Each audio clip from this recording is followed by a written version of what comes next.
Hello and welcome! You're watching the Struggle DVD special. I'm the director of the Struggle and I'm here with the director of cinematography and the editor. I have a few questions about the technologies you've used in the teaser trailer you've created. Sure, go on.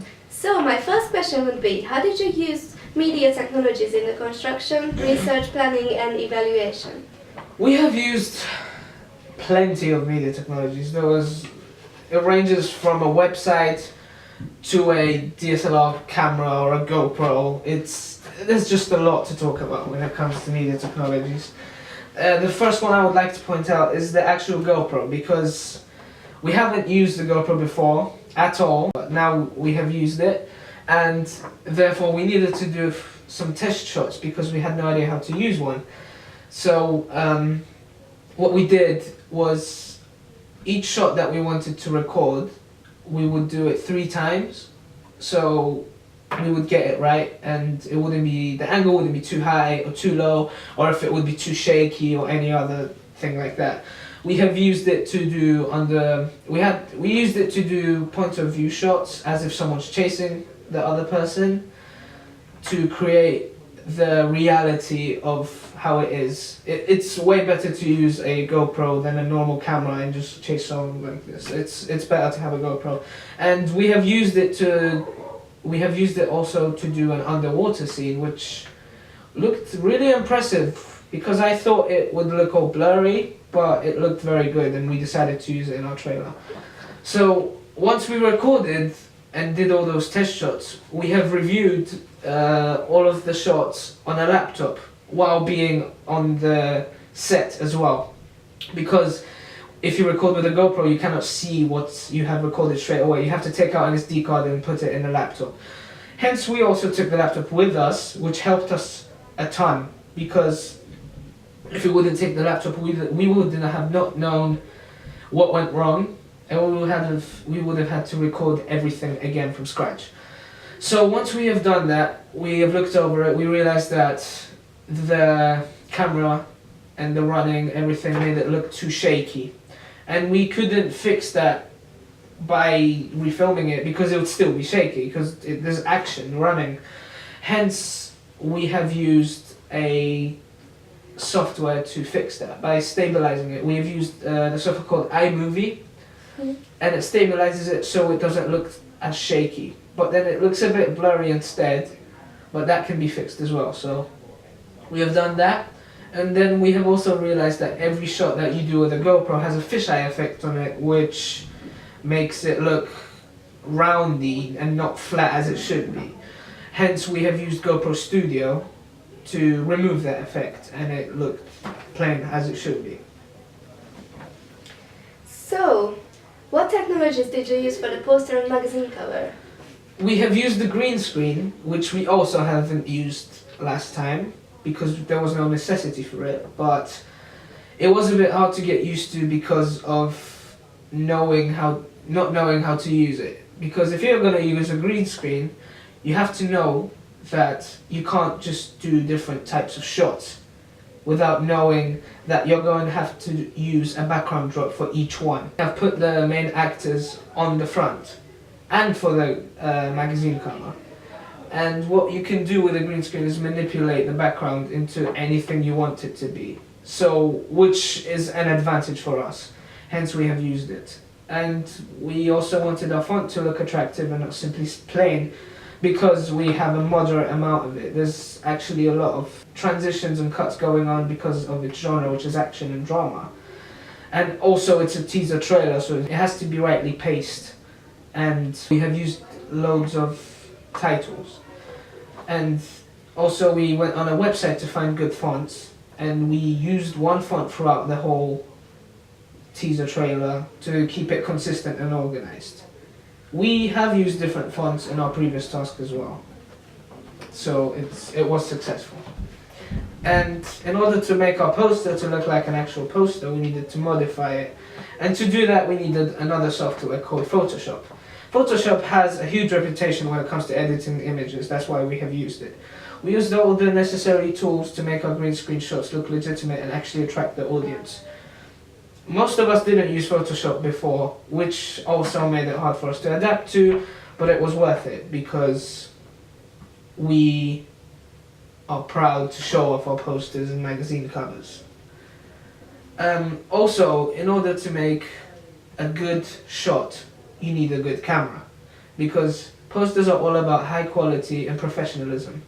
Hence, we have used the DSLR camera to do that. The DSLR camera is better than most of the cameras that we have used previously. Hence, we can use it for this cause.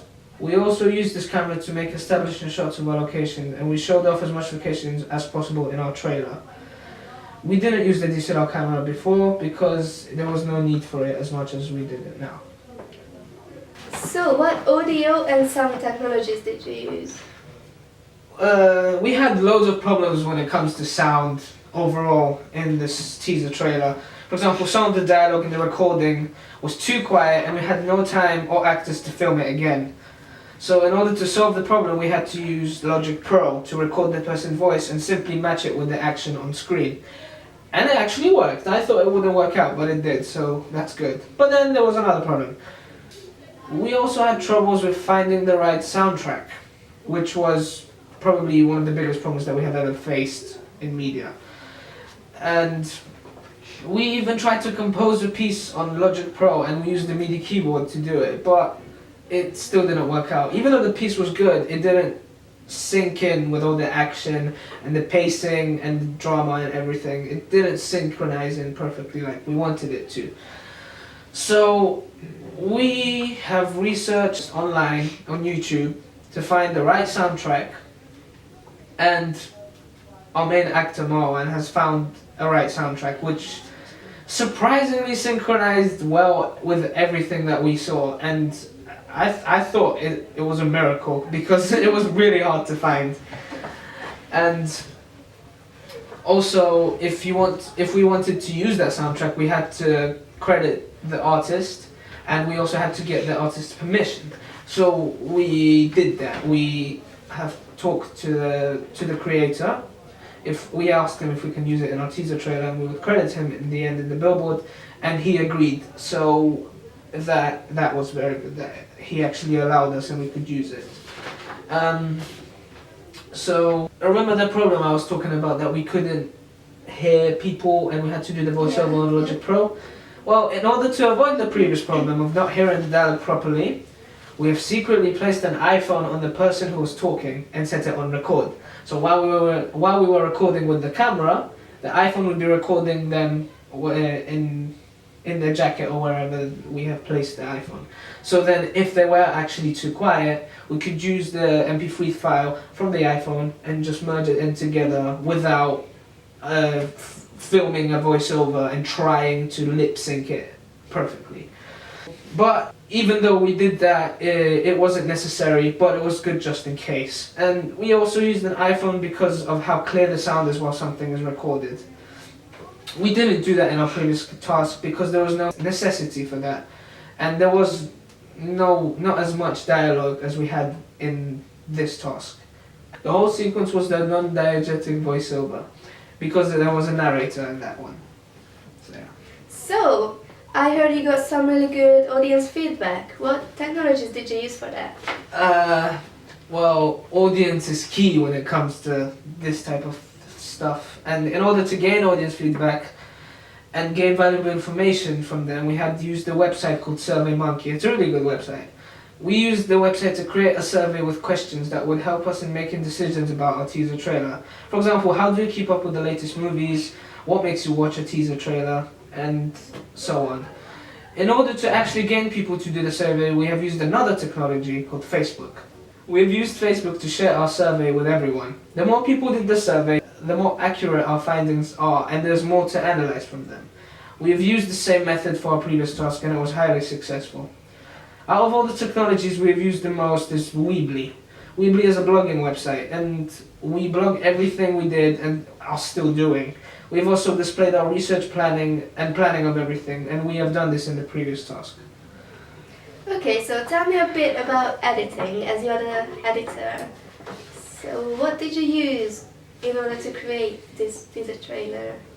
We have used Adobe Premiere Pro and there was a lot to do when it came to editing. We have used a lot more transitions and cuts than previously, because previously we just had to do an opening sequence, which is just shots after shots, like longer sequences than usual.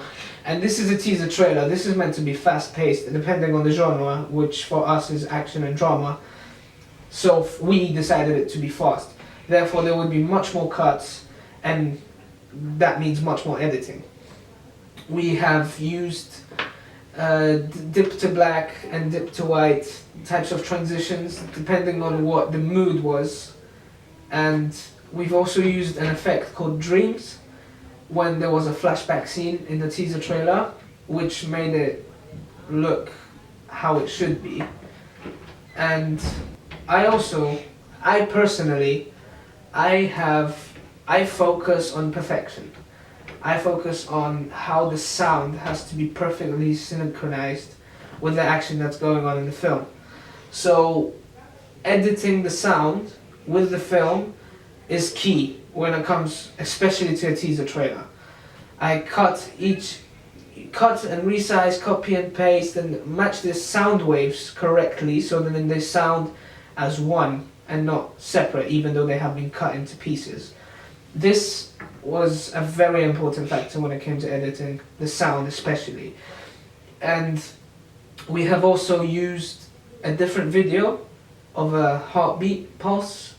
It's a video of that, of the screen that does the heartbeat sound, and we have implemented it into our own teaser trailer. So when the teaser trailer finishes and then there's the villain bloke and the titles, there's another video inside of that one which has the heartbeat, which I've never done this before. We didn't do this last year, and this year we decided to do it. It was pretty hard to do, but it was worth it because it looks legitimate. We have also used a feature in Adobe Premiere called Ultra Keying. It's a feature that allows you to edit the green screen shots that you have already done, and we have used it to remove the green from the green screen and edit the background that we wanted to add in. It's a really cool feature to use. Well, thanks for coming today. I hope you answered all the audience's questions. I'm sure they were interesting. Yeah. So that's it then.